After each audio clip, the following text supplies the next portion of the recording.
well, I think we can get started now, just in fairness to all those that are already on. So first and foremost, I want to thank all of you that have signed up for the webinar. I'm sure I can speak for all the guests that are here today, that the more knowledge you have, the more responsibility you have, and the better board member that you will be, or property manager for those that are managers on the webinar. I do want to mention that I want to give a big thanks to Kaye and Bender and also Alex for helping and assist in putting this webinar together. Without your support, we wouldn't be able to do this today. So with further ado, I wanted to first introduce Lisa with Kaye and Bender. Lisa, if you could say a little bit about yourself and the firm. Hi, good morning, everybody. Obviously, my name is Lisa Magill, working with Kaye Bender Rembaum.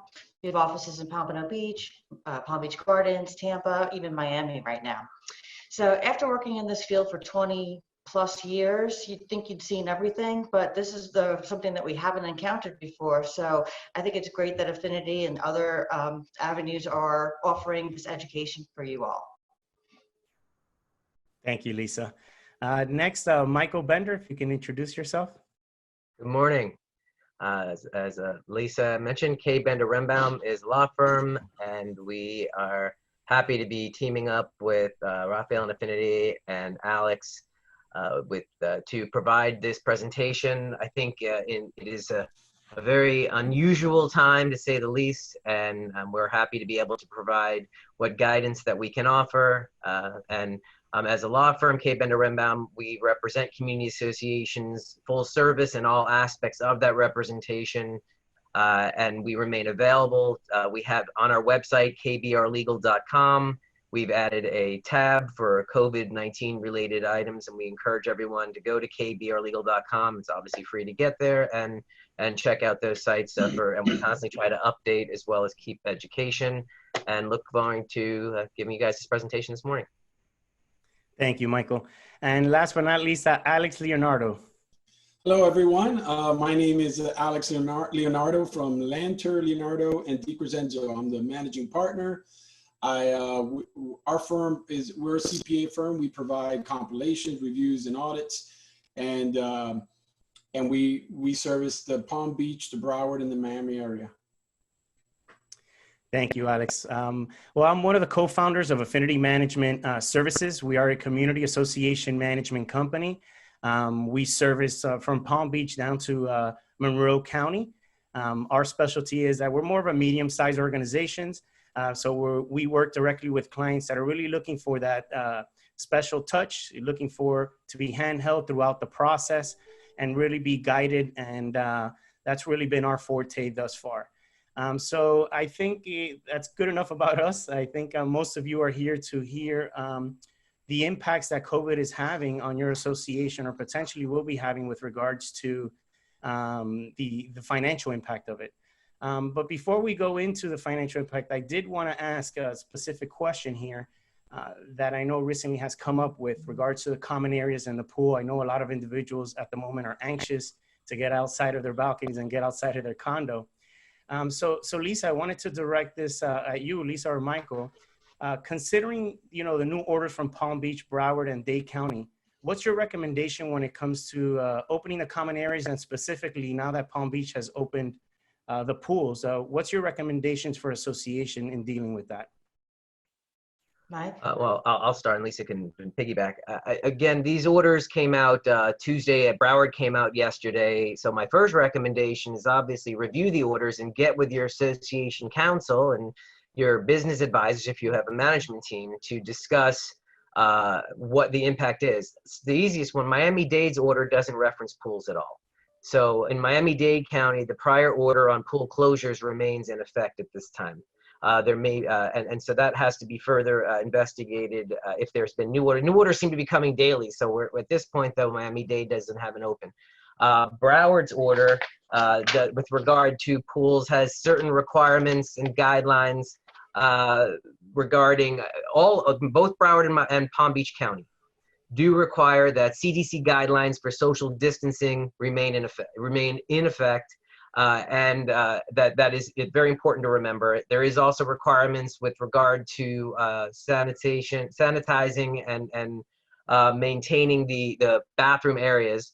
One main difference, and I know we won't spend a lot of time on this, so I'll just kind of be one quick point. One main difference between Broward and Palm Beach is Broward has an option of use of pool and pool deck has to be supervised by a sufficient number of people during hours the pool's open to ensure compliance, or all furnishings removed from the pool deck. So it seems to give you an option of monitoring or removing all your furnishings, and that needs to be flushed out. Palm Beach County doesn't have that. Palm Beach County has language which requires that one or more facility staff or management be present at each facility to monitor and ensure compliance with the restrictions within the order. And so there is some, the question comes, what type of monitoring does that require? And I think it's important that you do review these with your association counsel and get clarification. I also think it's important that you speak with your insurance agent. One of the questions that did come up is, hey, we don't have staff, we don't have facility management. What about the board or appointing a committee? And in my opinion, I believe, and there has been some guidance offered from Palm Beach County that's on their website that says, yes, the board or could have volunteer committee. Before you do that, get with your insurance agent. Clarify that if you do have this committee appointed, that there is coverage, insurance coverage. Also ask or inquire as to what type of requirements, maybe signage that should be at the pool, which would help better insulate the association. Get this guidance in writing. But again, I think, and at least if you want to piggyback, but I think the biggest question right now with these things just coming out is get with your counsel, get with your management team, get with your insurance agent, get with your professionals, and get guidance that you can rely upon, because as board members, you're following what's called the business judgment rule. And the business judgment rule allows you to make reasonable business decisions supported by the industry experts you work with. Well, you're definitely right, Mike. You also have to be cognizant that the cities and municipalities have their own orders, and they're permitted to be more stringent than the county orders. So in Broward, for example, we do have the order from Broward County allowing the associations to open up access to their pools. But Weston, for example, issued its ordinance prohibiting the associations or the communities from opening up access to their pools. So don't be so quick to jump on the bandwagon of just, a free-for-all. You want to do everything that you do methodically. You want to make sure that you're documenting everything, because regardless of how good you are or how careful you are, you always have to protect yourselves as board members and, of course, the association from potential claims. Correct. And also what we have to keep in mind, and I've been reiterating this with my team as well as with our clients, is that we have to be patient with each other, because ultimately last thing you want is to create committees or board members to all of a sudden become police. That's definitely not the objective of living within a community association. And it's going to be a challenge, especially during these times.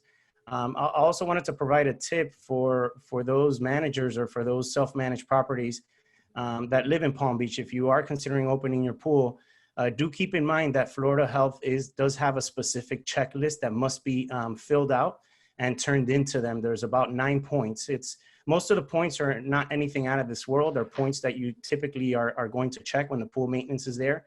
But just wanted to provide that tip so that if you are going to open your pool, that you make sure that you're within compliance that's required by Florida Health.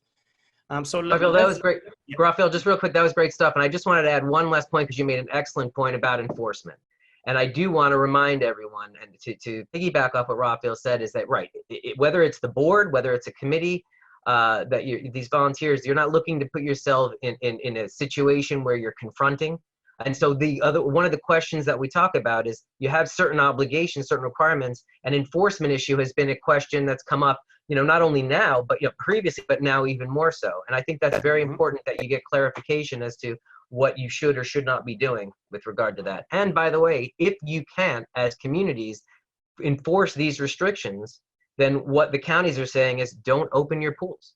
It's your obligation to ensure these can be followed. If these restrictions can't be followed, then your pool shouldn't be open at this time. Correct. Excellent point. So let's get into now what we're here for is discussing the finances.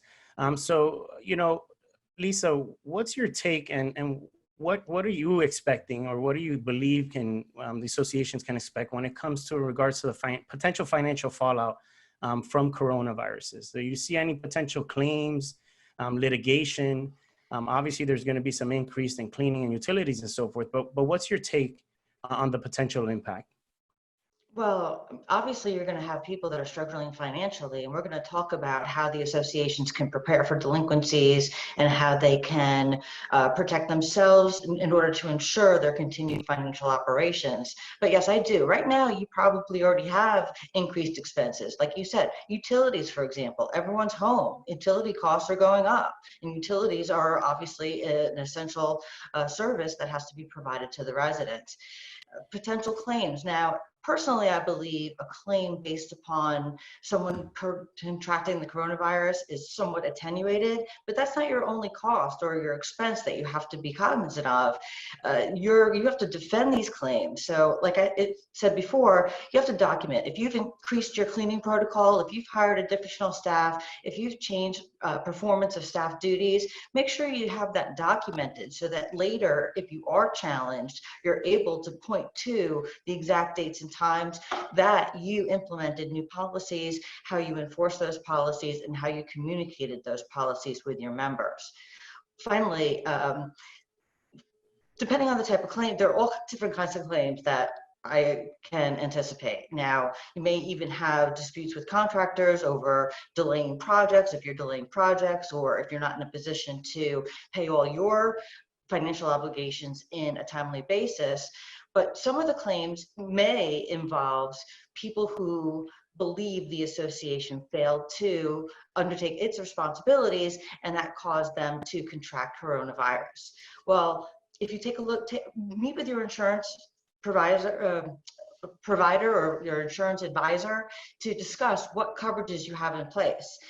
Most of the general liability policies do include exclusions for viruses or contaminants.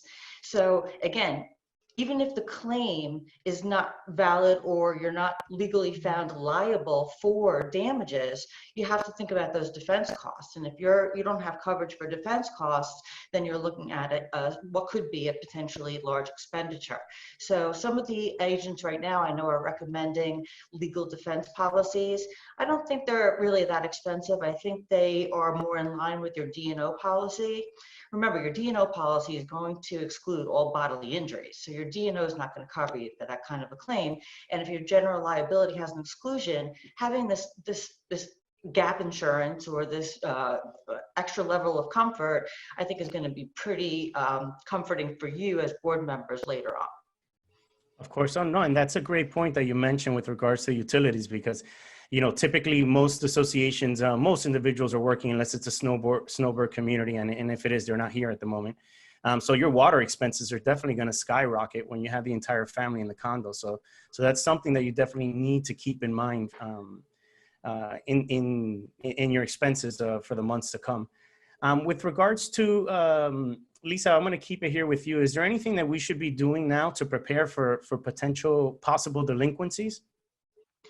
Well, sure. I mean, sitting around waiting and saying, woe is me, is not going to be advancing your association operation. So the first thing that I definitely recommend associations do, take a look at your governing documents. We learned this in the last financial meltdown with the housing crisis, that there were a lot of impediments contained in or hidden or sneaked into association documents that can really impede your ability to even levy special assessments.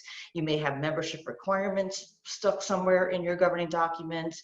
You have to, if you want to consider financing, you want to make sure that your governing documents allow the board of directors to actually incur indebtedness and to secure the indebtedness with the pledge of the assessments.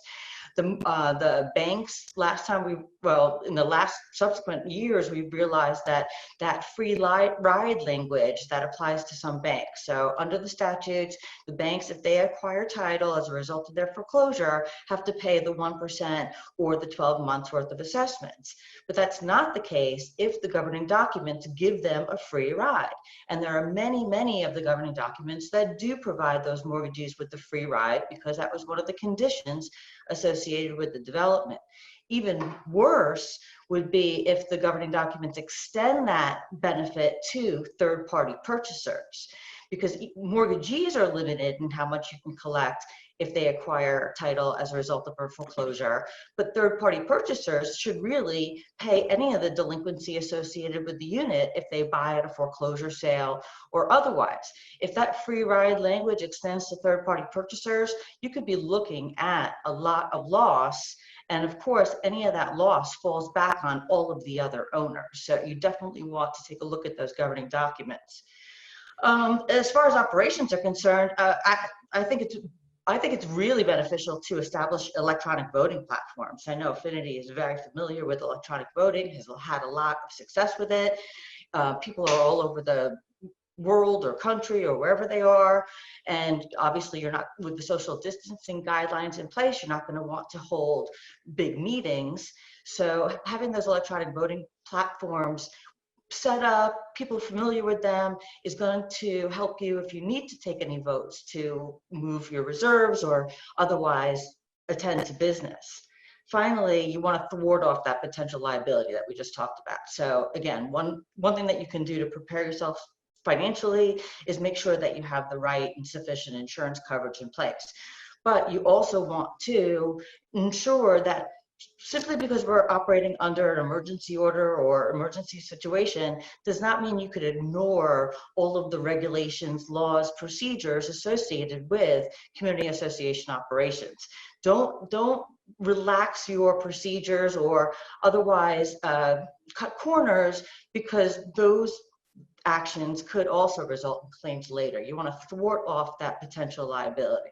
So there are a lot of things that you can do now while hopefully you're still flush and while your members are still in pretty decent shape to give yourself those relief later on.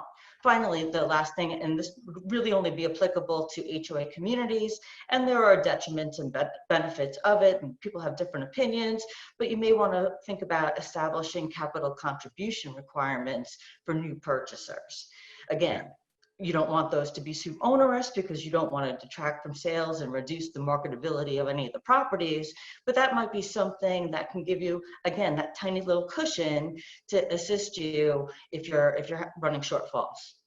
Yeah, most definitely. And more importantly, at least from a management perspective, I know we've been trying to run benchmarks just to get an idea of what's going on. Again, we're trying to take the mentality of let's not panic, let's strategize, let's look at what we're really working with prior to getting into, an environment that's not going to be healthy. And what we've noticed so far, and again, and comparing April to, let's say, January receivables, we've seen only a very minimal spike, and I'm talking probably less than 0.5% throughout our entire portfolio. Where we may see that change is going to be in the coming months, because obviously unemployment is spiking every day. However, thus far, we haven't seen anything that's immediate. It doesn't mean you shouldn't be planning and strategizing and at least understanding what your position is. We're trying to tell our clients to take a look at your cash flow, make sure you're working with your auditors or your CPAs, take a look at your cash flows, see where your delinquencies are, and then also making sure that you have your strong databases, because as I'm sure Lisa and Michael would agree, associations have the right to go after at least those units that have rental units. But if you don't have that information and you're struggling to find that later, you're going to be behind the 8 ball. And more importantly, also making sure that you're controlling your spending. Now is not the time to really start going into major projects if you haven't started them, to at least see what's going to occur within the next couple of months. So you need to be very strategic. I would say let's not panic. Let's just put a plan A, plan B, and potentially plan C together so that should something arise that we can address it accordingly. Michael, I know I've gotten the question multiple times so we noticed that the credit card companies are waiving fees. We noticed that we don't have to pay our mortgage for a year. I'd like the association to do something similar. I think they forget the nonprofit concept. But what's your take on that? What do you believe associations should be doing in these kinds of instances where these requests come about? These are great questions, and they're questions that I think are coming up daily and certainly monthly.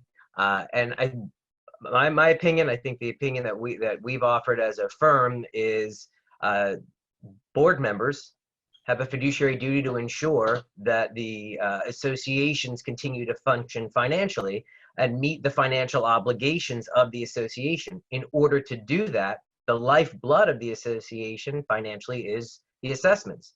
So the term, the term business as usual, it applies.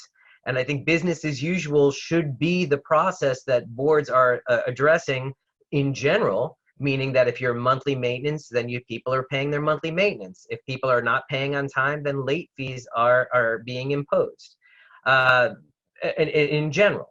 Now, that's not to say, though, that it's not, it is important, again, there's some compassion that needs to, like you mentioned, all those bigger companies. So there does have to be, I do believe it's important that boards understand they do have the authority to consider hardship requests, and they can address owners on a case-by-case basis. I just don't think it's, and I've had some, some clients or some questions posed to me, hey, can we send out a letter that we're going to waive late fees for the next 3 months or 6 months? And I think that is not a good idea, and because what you're basically saying to everyone is pay when you can, even though whether some people may have no problem paying on time, there's no penalty to them not paying on time. Correct. So I think the situation hasn't changed with regard to this. The obligation is on the owner, individual owners, and I remind everybody listening, if you're not a board members are owners as well, and their same responsibility. They got to pay just like everybody else. So it's on the responsibilities on the owners to make their timely payments, and if they're unable to, for whatever reason, to communicate. If there's a management team, get with management. If it's an accounting team, get with the accounting team. If it's the board, get with the board, and reach out to them and let them know that you have a situation, what that situation is, and that you're requesting some kind of relief. Then what the boards are going to be able to do at that point is to address these things on a case-by-case basis.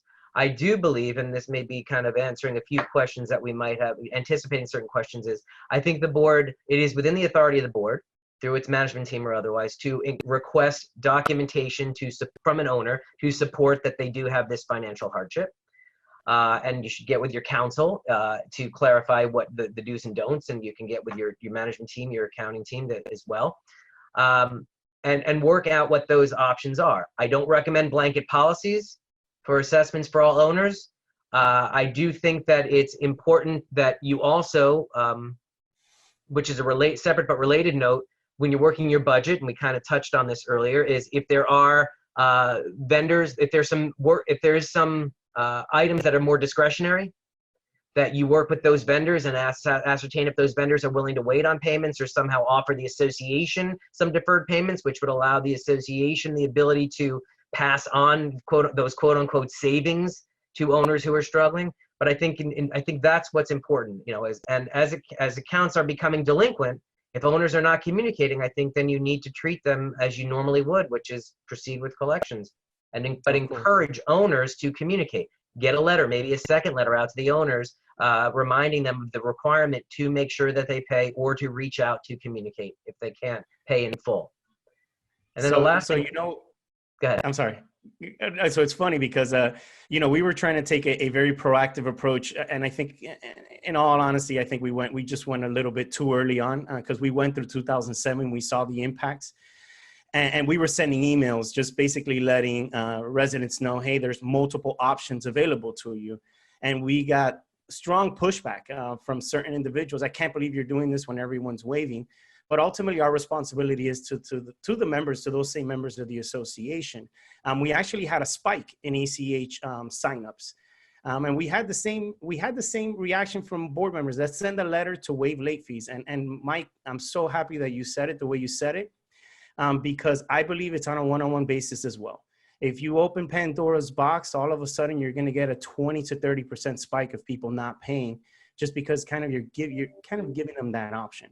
And at the end of the day, from at least I could speak from the clients that bulk of the clients we serve, they don't have excess funds of 4-6 months of cash flow just sitting in their bank accounts. Most of them, if they're lucky, they have 2 to 3 months, and that's just not enough to be able to sustain the day-to-day. Right. Of the association.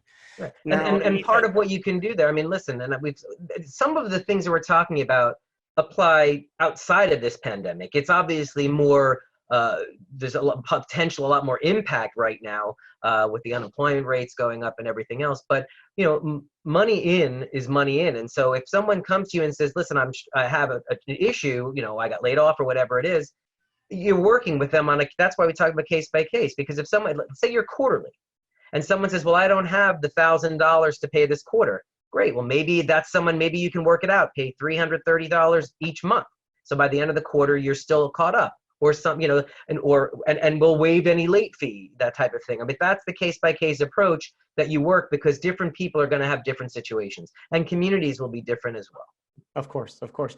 Now, Lisa, I want to ask you a question, because I know, you know, there's a lot of organizations, especially in Miami, that are doing furloughs, and in a lot of cases, there's also individuals being let go. What can an association do if that did occur to a resident and the resident did communicate that to the board of directors? What's your recommendation there? Well, you talked about how you have to take each case on a case-by-case basis, which I completely agree, because everyone's going to have a different financial situation. Again, the core function of the association is obviously the maintenance, management, operation of the property, the physical property, and the improvements. But there's a reason there's a word community and community association. I mean, you are a community of residents and friends and neighbors. So in my mind, anything the association can do to help the homeowners with their individual financial positions is only going to benefit the association or enable them to pay assessments on a timely basis. For example, I mean, there are many people in Florida particularly that have had huge issues with applying for the unemployment. So maybe bring in a resource to assist people on the tricks and tips associated with filing for those claims. Same thing is true with respect to mortgages. You know, the federally backed loans, people are entitled to deferments. But not every servicer is really explaining the extent of the deferments to the people when they call. So I just read an article the other day that showed the VA and FHA loans is probably 10 or close to 10% that are in deferment, but with some of the other lenders, the Fannie Mae and the Freddie Mac, they're really only at 6 or 7% at this point, which of course is significant. But the CARES Act gives the federally backed lenders the obligation to allow for a deferment for up to 180 days, and that deferment can actually be extended for another 180 days.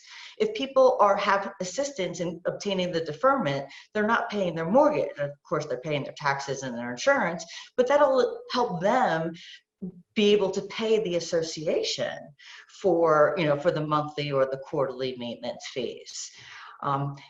If things start to get a little extreme, you can ask if businesses have been applying for loans or been applying for relief under any of the various programs. And again, something that's really kind of not desirable, but the CARES Act also allows individuals to take funds from their 401k plans without penalties. And of course, they can borrow it and return the funds there. So there are a lot of options available to residents, citizens of the United States, but that doesn't mean everyone is aware of their options. They may not have the wherewithal to move forward or to effectuate those options. And if you can bring in the resources to help them with those items, then it's only going to be better for you. Plus you're engendering that sense of community and that sense of community pride and spirit, and that they're all in it together. You're all working together for a common goal. Of course. And I totally agree with that point. Ultimately, if someone's having a difficult time, I just think it's important for them to communicate. I mean, don't just not pay and leave it up in the air, because you're going to fall into the collection policies. Because I do believe that associations should follow the necessary procedures. If a resident communicates, then, we'll take whatever necessary steps at that point. Something interesting that just came to mind, Lisa and Michael, whichever one you want to chime in here. Obviously, the statute states that, if a board member is delinquent for more than 90 days, whatever the amount is, they're no longer on the board. What happens if there is a board member that does get furloughed and does communicate to his fellow team members or to the team members on the board and says, I can't pay my fees? What position would you take there? Well, the statute doesn't really give you many options. It does Yeah, say there's no that exception. the board member is deemed to have abandoned their position. Yeah. Now, if this is a valuable person that really contributes to operations, maybe they can't officially be a board member, but that doesn't preclude the association from appointing them as an assistant officer or with some other role to advance the association's interests and make sure that everything is running smoothly. And then once Hopefully they we'll do bring see them, some legislative changes as a result of this entire pandemic. Hopefully we'll see a lot more when it comes to virtual meetings and virtual activities, but that also may need to be taken into account going forward. Of course, of course. Michael, you wanted to say I was something? just going to say just that if that situation presents itself, I agree with Lisa. The statute doesn't offer any exception. You abandon your seat. I think Lisa's point is great. You can certainly appoint them in some other capacity, but then of course, once they get themselves current, then the board can appoint that person back, although they're not obligated to do so. So yeah, and another big question that has come up and it's reserves. You know, do we tap into reserves? And more importantly, I think this goes to the point to what Lisa was mentioning earlier. Obviously, you're going to need a vote. You'll need to speak to your attorney. Mike, I'll let you touch it on those specifics. But what I want board members and managers and residents alike to keep in mind is we're less than 30 days away from hurricane season, okay? And we can't forget that, you know, 2 years ago, Irma was an impact, not that major of an impact, but it was an impact. I know we had several associations that were pretty bad hurt and pretty much wiped away the reserves. So I just want them to keep that in front of mind if they are considering tapping into the reserves. But Mike, if you can give some details to the board members or managers, what steps would they have to take should they have no other options but to tap into the reserves? Sure, and yeah, I'll do that, and then I guess, Alex, I'll kick it to you to talk about your recommendations for what communities should be reserving, things of that nature. But with regard to the process for the reserves, I'll speak specifically about the condominiums and then about the HOAs because they are different. The emergency powers, which are still in effect, do not provide the boards with the right to just take funds out of the reserve. And the point Lisa made earlier, which is what I want to reiterate here, is when you're talking about making sure you just don't ignore the requirements of the Florida statutes, which, you know, with regard to the need to hold board meetings, when the boards are making decisions. In general, you know, even these policies on the amenities and other things, these decisions should be done at a board meeting, or if sometimes boards have just jumped in and made these decisions, well, then ratify them at a future board meeting. These board meetings can be held by conference call or by some sort of video conference where the membership is entitled to attend, but you do want to follow those policies. With regard to reserves, again, same concept. Condominiums, statutory reserves. In order, the reserves may only be used for the purposes for which they've been delineated.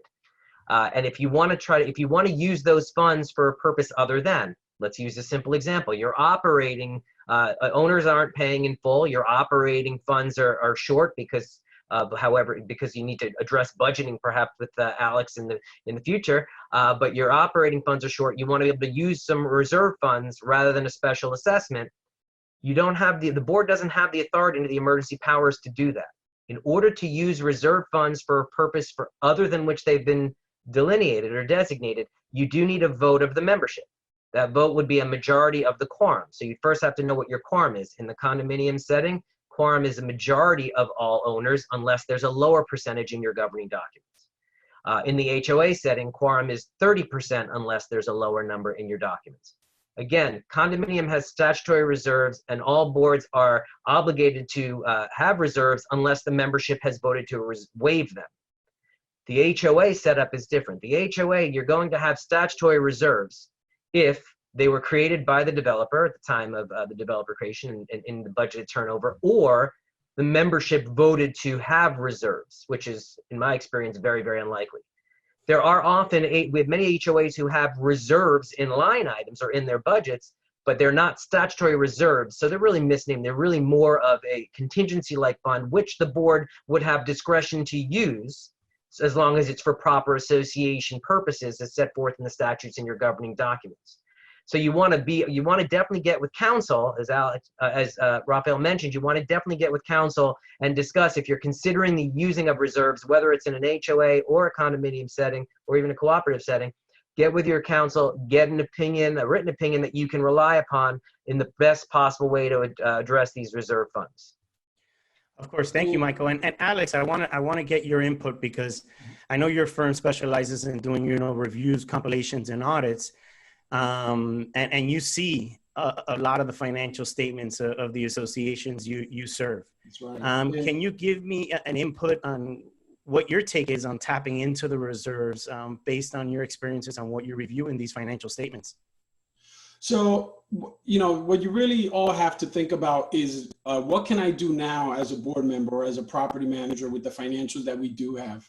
And I could tell you statistically with the hundreds of firms that we do, typically an association has 2 or 3 months of working capital, right?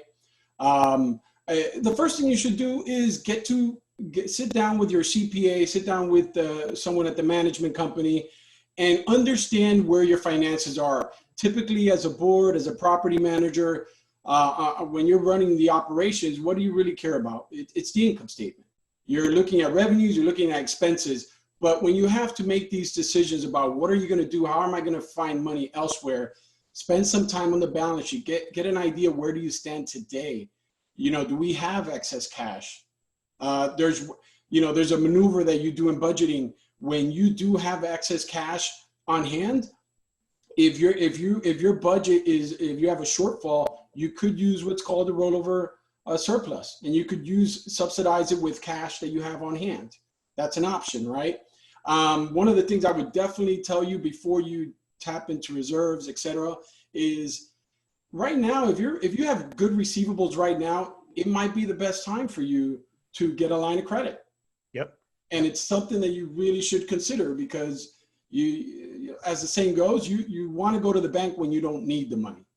If you have delinquencies later, you're gonna lose your credit worthiness to obtain the line of credit. And the first instinct that people would have with board members when things are not going right, the cash is going down, the people are not paying, is, well, we have to raise assessments. And in this environment, if it gets to it, it would be tough on the community. So definitely the first option that seems to be available if you have the right receivables, if you have the right current financials, is to obtain a line of credit. And think about it like this. Usually a line of credit will term out after a year. So think you easily could be paying interest only for 12 months and your current budget could absorb it without having for you to raise the assessments, et cetera. And hopefully in a year, you're in a position that, everything's a little bit more back to normal and the bleeding has stopped. And then you could term out the loan and then a year from now, you could actually go ahead and on your next budget, include the interest and principal to pay back that line that turned into a term. But those are the kind of things that I would definitely look at it before you go to the reserves. For many of the reasons, like Rafael mentioned, is you don't want to use the reserves when you have hurricane right around the corner. If you could avoid it, great. But if you need to, it's available. I couldn't agree with you more, Alex. I mean, right now, especially for those associations that even do have loans, rates are low. Now is the opportunity to really look at all the angles. When we say strategize, you have to strategize on all fronts. And that means looking at what your current situation is. I know that on our side, we're trying to partner up with banks that are going to do what you're saying, those line of credits that are very similar to a construction loan, where it's a very small payment until the loan terms out. And we think that's really the best way, because tapping into reserves and then hurricane season kicking in, you could be looking at a major catastrophe if everything hits at the same time. Now, Alex, I kind of want to leave it here with you because I know they signed into order earlier on with regards to the reporting requirements that are necessary for associations. I know at Affinity, we're taking the position that now more than ever, especially with the movement of funds and what you're trying to do in strategy, is you need to be as transparent as possible. And now's not the time to not be providing the proper reports. What's your take on that order, and what do you recommend associations to do? So it was interesting. So for those that don't know, the governor used his emergency powers, and he suspended all financial reporting requirements for associations. It was interesting. Immediately after that, I had the opportunity to speak to different owners of management companies, et cetera. And across the board, even the boards, they're not stopping in making sure these financials are provided. One of the things that I would mention to you, you got to consider the financing the alternative financing that might come along if things get worse. And you got the area that I would definitely want to speak about is the PPP loan. And I got to mention that because that's big in the news right now and what's going on with that. For those that don't know, it's the payroll protection loan. And are associations eligible? Yes. But there's a lot of caveats to that. I'm going to give you a little bit of the basics, and ultimately what you're going to end up having to do is you're going to have to go to your current banker to obtain their applications, etc. But at the end of the day, think about it like this for your association. If you have employees that work for the association directly, not the management company, they're the association's employees. Well, they're based on the monthly average. If you take the monthly average of your payroll times 2.5, that's the amount of money that you're able to borrow. I'll give you an example. If you average $5,000 a month, then you would get $12,500. And what's made this very popular is that once you have it and you use it for qualified expenses, and 75% of that has to go towards payroll, then it would be forgiven. That's what the government is stating. Do we know all the smallest details? And if there's going to be anyone that would be disqualified later on? We don't know, but that's what's made it very popular.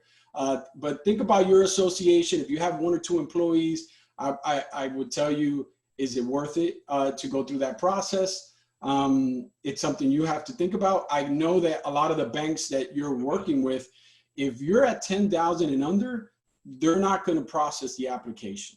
You're going to have to find another bank, or you're going to have to deal directly with the SBA to try to obtain if it's a low number. But it's something that is out there and you could use. The other one that's not very popular is called the EIDL loan. It's a typical SBA loan, and it's basically you do go through a regular underwriting the way private companies do. And condos are not used to that. And they need tax returns, they need financials. And it's an interesting process. You could go through it, and they will lend you, it's supposed to be for working capital. That's the real purpose of it. But it's a traditional loan. The great thing about it is the interest rates are like 3.75. It could term out up to 30 years. That's something that's out there. And at the same time, the interesting part is for our industry is that compared to all the industries, the condo and HOA have one of the best underwritings available. We're able to obtain lines, we're able to obtain loans within 24 hours, just because the risk is dispensed amongst all the unit owners.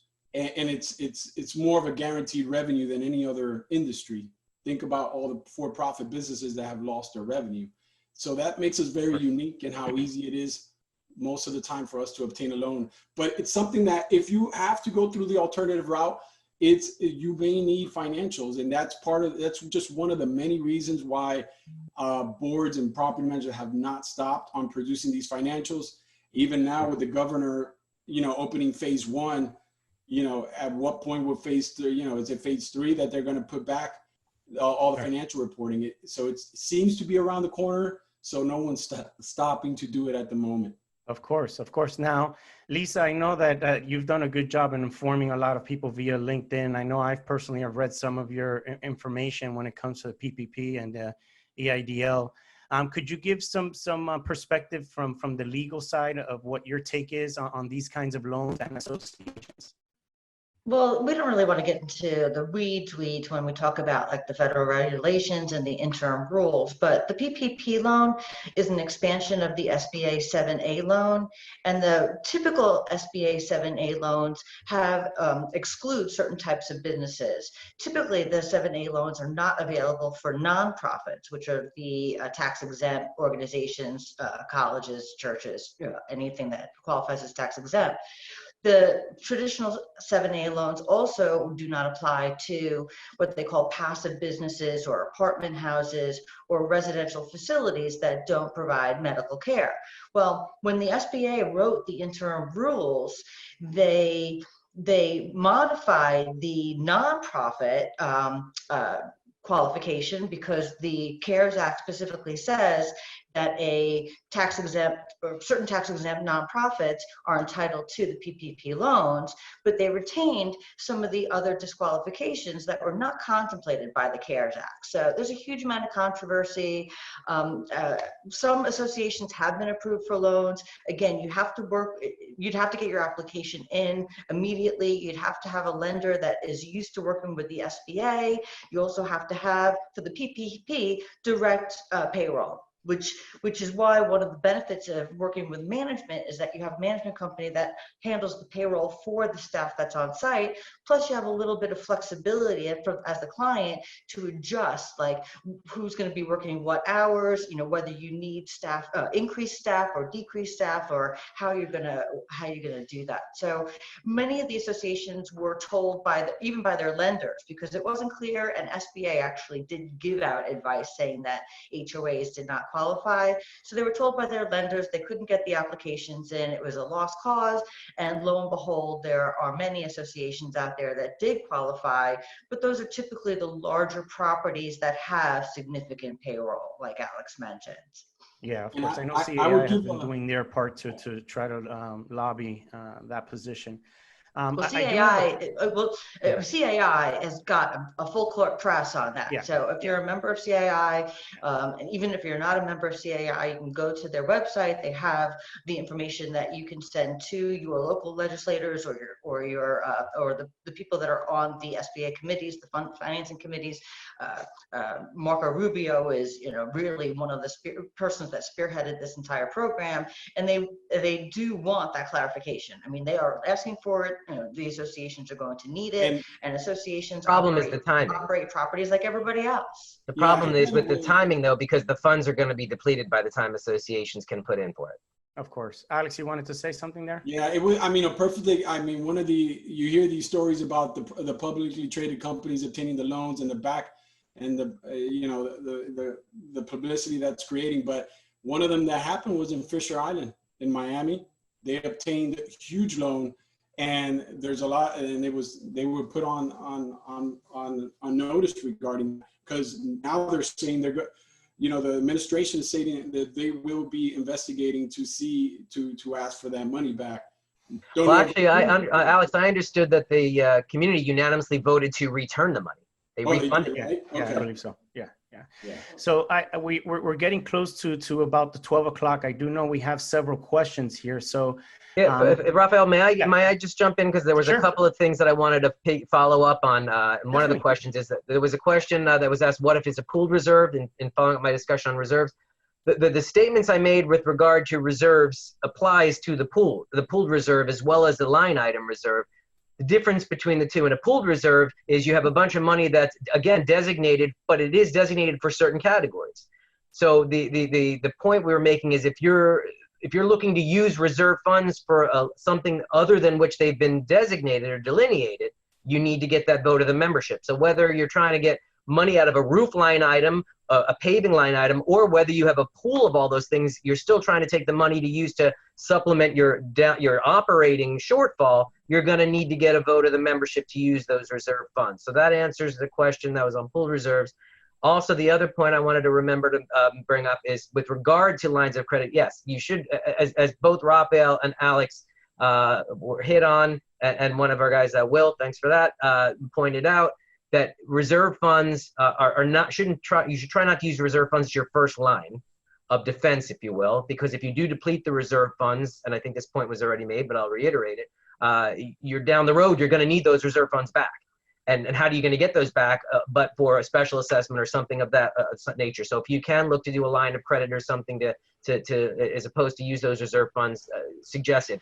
But with the line of credit, or that is something that you should get with your counsel and confirm what you require to get a line of credit. Does the board have the authority to do so? Do you need membership approval? Do the emergency powers support or not? Depending, but so definitely get with counsel. Many banks will require an opinion of counsel, so you're going to need their support in any event to make sure that it's being done correctly. Just want to make sure I've hit those 2 points before we go. No, and Michael, it's important that you mention these points because a lot of times, some board members just don't know. There's a cost of doing business, and while during these times we need to, try to be cost effective, last thing you want is to take the wrong steps and not work closely with the right partners to get the job done properly. Even with the whole reserve thing, and I don't want to keep beating a dead horse here, but if you have a reserve study, then that allows you to strategically decide whether or not you can use any reserves. Because if you have a roof that has less than a year left and it's going to cost you $300,000 and you only have $50,000 in roof reserves, what sense does it make to really take that money right now? The approach there would be is to get some kind of line of credit, or the reality is that you may have no choice and maybe potentially have to do some kind of small special assessment or whatever it is. These are situations that are happening not because of just right now. I mean, in reality, with regards to finances, while we are managing nonprofit associations, it has to do with the years and years of not properly either budgeting. No one could have forecasted the corona, but if you would have had 6 months, 5 months of cash flow in your bank account, the proper reserves, you would obviously be in a totally different position. I do have a question here that comes regarding of when to pull the line of credit. Alex, do you want to maybe give some insight of when's the right time to pull it, or how's the proper way that you would recommend to draw on that line? So the way I see it is you continue to run your operations with the available cash you have, etc. And it's only when you start seeing that your working capital is getting down to a month and your property manager is having to manage cash and move it around, etc., to pay late vendors, then at that moment you could start using the line of credit, but definitely activate it. The banks are not going to have an issue with it not being used for a few months, etc. And for those that don't know, when it comes to a line of credit, banks understands that it's supposed to be more of a roller coaster. You use it and you pay it back, etc. They would know that what's happening in this situation, especially for a lot of these condo banks that lend associations money, is that you typically start with a smaller amount, it increases the borrowing amount, and then you ultimately term it out. And they're going to give you a year to term out, and I've seen where banks will extend it. And maybe you have to increase the line as well. Okay. Maybe they'll do that as well. Don't term it out until you're not ready. Until you feel you're out of the woods. Sure. And Lisa or Michael, this question here was from Diane, geared, I think, more on legal side, is what kind of documentation is required from an owner that's having, a hardship? Are you guys recommending a kind of payment plan form that should be drafted by legal? What do you believe is the right steps if someone does request that? What steps should the board of directors take? Well, every board is going to have to obviously work with their counsel, work with management to decide really how strict they want to be or how draconian they want to be in requiring evidence of financial hardship. And we have a comment from one of the members, one of the attendees here today. Yes, please don't open those floodgates because people will take advantage of it. Yes, so they will. What do you, what evidence do you want? Do you want to be in the position of requiring evidence that somebody's been laid off or someone's been furloughed? Do you want to be in the position of requiring evidence that they've at least applied for their unemployment, or they've at least applied for or sought mortgage deferments? Again, what exactly do you want for your own particular internal procedures, and that's something that once you have those internal procedures, again, I wouldn't necessarily advertise it to the entire membership, but once you have those internal procedures, you do need to be consistent with your verification process, because that also is something that can come back to bite you in the event that the procedures were relaxed for certain individuals. You want to avoid those selective enforcement claims. Two Correct. points. Yeah, just to add, 2 points to add. So at least just said 100% agree. One, let's see if I remember them both now. I was thinking about it. Okay. One is everything that Lisa mentioned, by the way, like, you know, what do you as a board want to have to monitor? I think all of those, to answer this question more specifically, are acceptable to request. Hey, you know, to ask, you know, have you applied for unemployment, to ask if you've asked for the mortgage deferment, to get confirmation that they've been laid off. Those things I think are acceptable. But that, number two, I would recommend that any information you're obtaining from an individual, documentation or otherwise, be considered similar to, and it's not that it's 100% clear, but I would recommend, in the interest of privacy and security, I would consider those things as the same way you consider information you get on a sale lease application. It's confidential, it's kept in a file that's not open to inspection by as part of the official records, and you can let owners know that if you're providing us this documentation, it's going to be in a locked up place. It's not for, you know, general viewership or to be shared outside of what needs to be addressed by those who need to address it in the board or management team. That's an excellent point, Michael. And just to add to that, you know, you got to be very cautious with the timelines that you're providing, to Lisa's point, because the minute you give someone 2 to 3 years, you know, you've opened up that door that you're going to need to provide something very similar to the next person. So too long.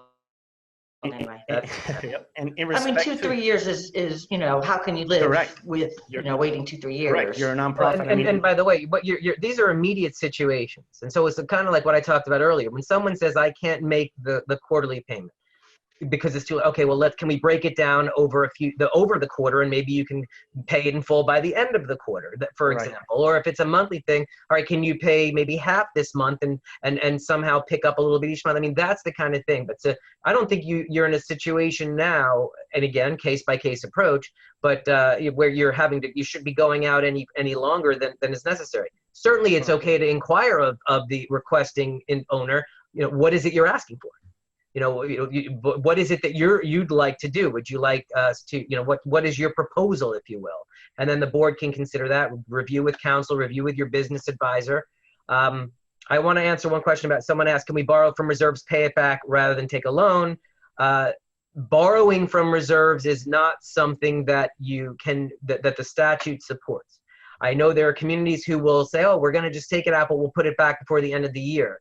No harm, no foul. But if and again, this is if a complaint was made to the division and the division investigated, it's my opinion that they would find that to be a violation if you didn't get approval from the membership to do that. So if you want to borrow reserves, yes, you can. Another question is, yes, you can say to the membership, listen, we have a shortfall. We'd like to tap into our reserves. If we're not getting your permission to do that, we're going to have to do a special assessment because we need the funds. So, you know, or the same way, if you need membership approval for a line of credit, same idea. You can go and listen, either you let us get the line of credit or we got to do a special assessment. But don't borrow. I wouldn't recommend you borrow without permission of the membership, because if someone does choose to complain and you do get cited, the division's position these days is not a smack on the wrist first time warning. They're hitting monetary penalties right from the get-go. So I wouldn't recommend that. Excellent. So Rafael, there was one point that I did want to make, because there are a few questions over here regarding rules enforcement and what do you enforce? How do you enforce? Is it worthwhile to go forward with enforcement? At this point, I mean, we're all in a very novel situation. It's a novel coronavirus. It's a novel situation.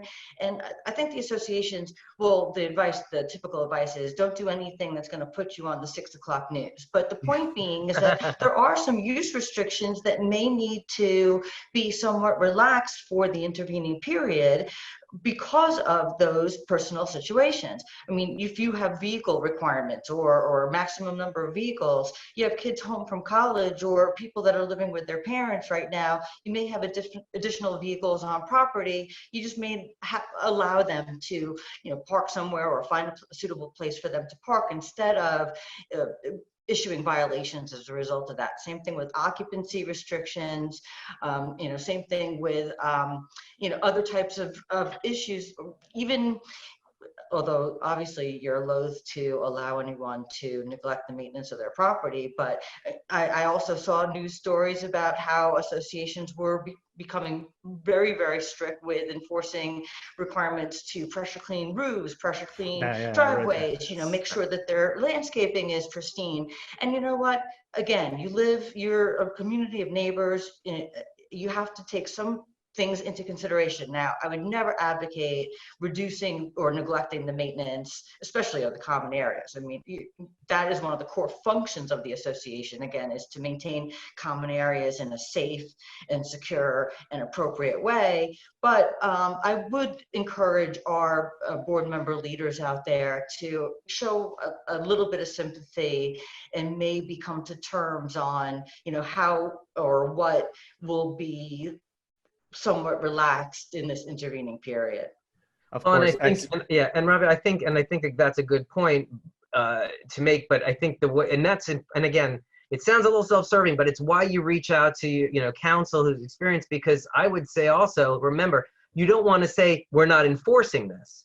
Correct. What you want to be saying is, hey, we are enforcing this, but rather than a 30-day notice, you might remind everyone of their obligations to maintain, and that there is a time period within which we would like to see it maintained. It may not be the strict 15 or 30 days, but the idea being that we're not waiving this obligation, we're just giving more time to do it. Well said, Michael. Well said. Well, in respect to your time and everyone else's time on the webinar, I did want to ask if there's any one last piece of advice that each of you would give to the participants here. And I'll start with ladies first. Lisa. You know what I'm going to say? Don't freak out. Again, you're operating in a business and you're going to have to handle things in a methodical, logical way. Don't jump the gun. Don't freak out. Work with your professionals, your attorneys, your management team, your accountants, your insurance advisors, and figure out a plan and then implement and execute on that plan.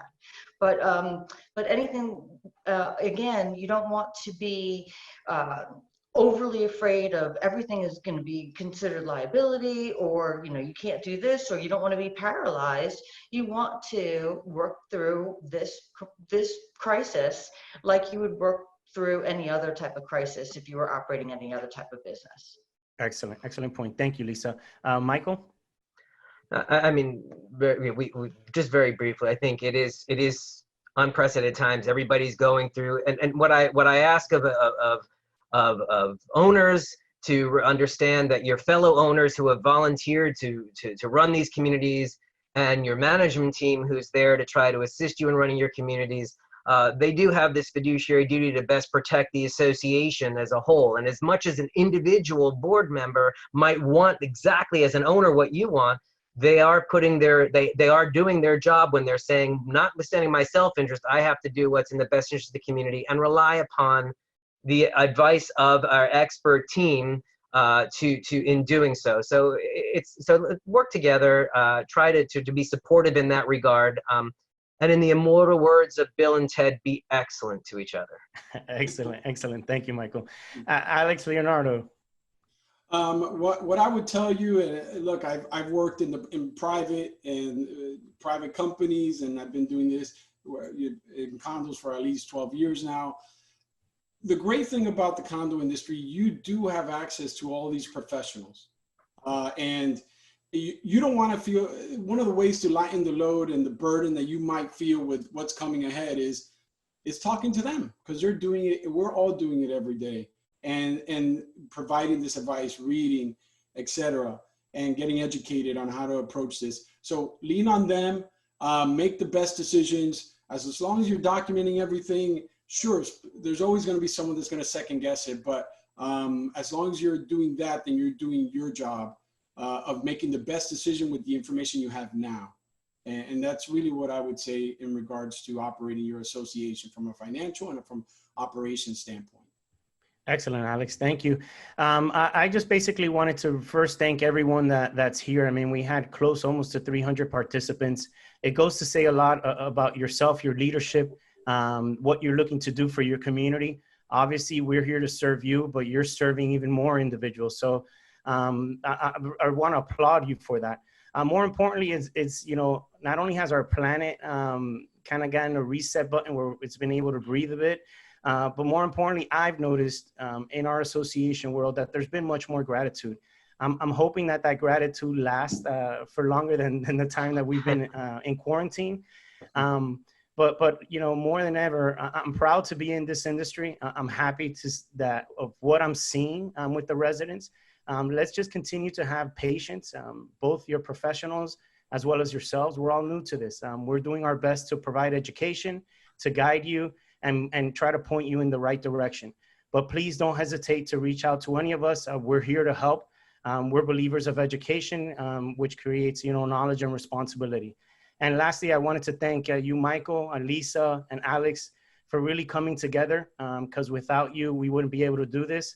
And I also wanted to thank my team behind behind this screen that really made all of this happen. Besides that, we want to close it off. Thank you all. Thank you very much. All right, Thank you. everyone. Stay safe, everybody. Stay safe. Yes.